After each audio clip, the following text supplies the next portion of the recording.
ওরে বাবা, দুই এক নেতা হাটেতা মনে হয় বগলে ফোড়া হয়েছে। আরে বাবা, স্টাইল! আপনি সালাম দেবেন তো উত্তর দেবে না, খালি সালাম মাথা নাড়াবে। তোর মতন হুজুর মৌলবি আমার সালাম দেবে আর আমার উত্তর দেওয়া লাগবে? সম্ভব? পারলে আমার সালাম দিবে আগে, আমি আগে দিতে পারবো না। এইরকম প্লেয়ার আছে না? বিশেষ করে আমরা হঠাৎ করে বাংলাদেশে একটা গ্রুপ দেখতাম, বড় ভাই গ্রুপ। কি গ্রুপ বলেন তো? বড় ভাই, বড় ভাই। কি হঠাৎ করে এক শব্দ মানে কি বাংলাদেশে আমদানি হলো বড় ভাই। বড় ভাই সামনে যাওয়া যাবে না, বড় ভাই সবার আগে থাকবে, বড় ভাইয়ের মোটরসাইকেল আগে থাকবে, বড় ভাই যা পাবে তাই হবে, বড় ভাই একজনের ঘের দখল করে দেবে, চুপচাপ দাঁড়াই থাকতে হবে। বড় ভাই যদি বলে এটা রাত, মেনে নিতে হবে। বড় ভাই যদি এটা বলে দিন, মেনে নিতে হবে। বড় ভাই করতে করতে দুই এক নেতা মুখে ফেনা তুলি ফেলায়। জোরে বলেন আছে না? মাঝে মাঝে উদাহরণ দেয়, কষ্ট নিয়েন না। 5-7 জন নেতা বড় ভাইটাই আছে না, একসাথে চায়ের টেবিলে গেছে এরকম ঠান্ডার সময় খাইতে। 500-700 টাকার বিল করার পরে কাগজ দিয়ে মুখ মুছতেছে, চলে যাচ্ছে সিগারেট নিয়ে।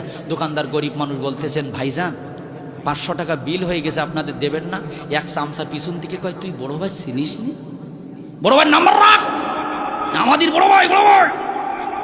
আমার মুসলমান ভাইয়েরা, ও বড় ভাই, কত মায়ের সন্তান বুকের থেকে কেড়ে নিয়া ক্রস ফায়ারের নাটক করে বড় ভাই তারে গুলি করছো।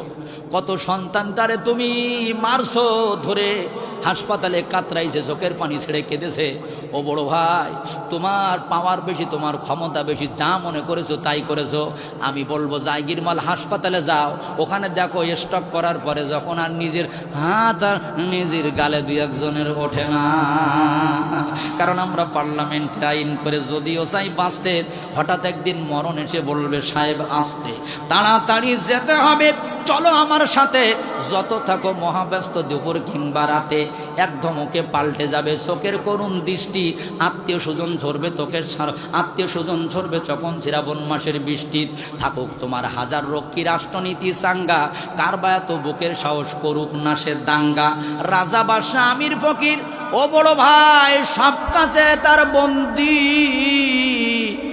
তোমার ওই কবরে যাওয়া লাগবে, তুমি দুনিয়াতে যতই করো ফন্দি। কথা বলুন ঠিক কিনা? কারণ নিজে সোরাতে আজরাইল যেদিন আসিবে সামনে, পা থাকবে জমিনে তার মাথা ওই আসমানে। ঠিক কিনা বলেন? নিজে সোরাতে আজরাইল যেদিন আসিবে সামনে, পা থাকবে জমিনে তার মাথা ওই আসমানে। পিপাসাতে বুকের সাথী, পিপাসাতে বুকের সাথী, যাইবিরি ফাটিয়া গো ফাটিয়া, এই পৃথিবী যাবা ছাড়িয়া, ওরে এই পৃথিবী যাবা ছাড়িয়া। কথা বলুন ঠিক কিনা? আমার মুসলমান ভাইরা, এই জন্য মানুষকে যারা সম্মান করে না, মানুষকে যারা ইজ্জত দেয় না, মানুষকে গিবাত করে, শিকায়ত করে, দুর্নাম করে, আমি অনুরোধ করলাম ভাইজান এইগুলো করবেন না। কারণ ওই মানুষটা যদি ওই রকম না হয়, আল্লাহু আকবার, তোমার জীবনে যত নেকি উপার্জন করেছো সব নেকিগুলা একবারে শেয়ারিট হয়ে তার আমল নামায় চলে যাবে। একজনকে গালাগালি করবা, তোমার আমল নামার থেকে নেকি দেওয়া লাগবে। একজনের নিয়ে দুর্নাম করবা, কিয়ামতের ময়দানে তোমার আমল নামার থেকে নেকি দেওয়া লাগবে। একজনকে মিথ্যা অপবাদ দিবা, শিকায়ত করবা, একজনকে তুমি কি করলা, আল্লাহু আকবার, বিনা অপরাধে তারে মারলা, বিশ্বাস করো ও বন্ধু, আল্লাহু আকবার, তখনও কিন্তু তোমারে আমার আল্লাহ ছাড়বে না। হাদিসের মধ্যে আছে, পাহাড় পরিমাণ নেকি নিয়ে উঠবে, ওই নেকিগুলো বন্টন করতে করতে আর একটা নেকি থাকবে না।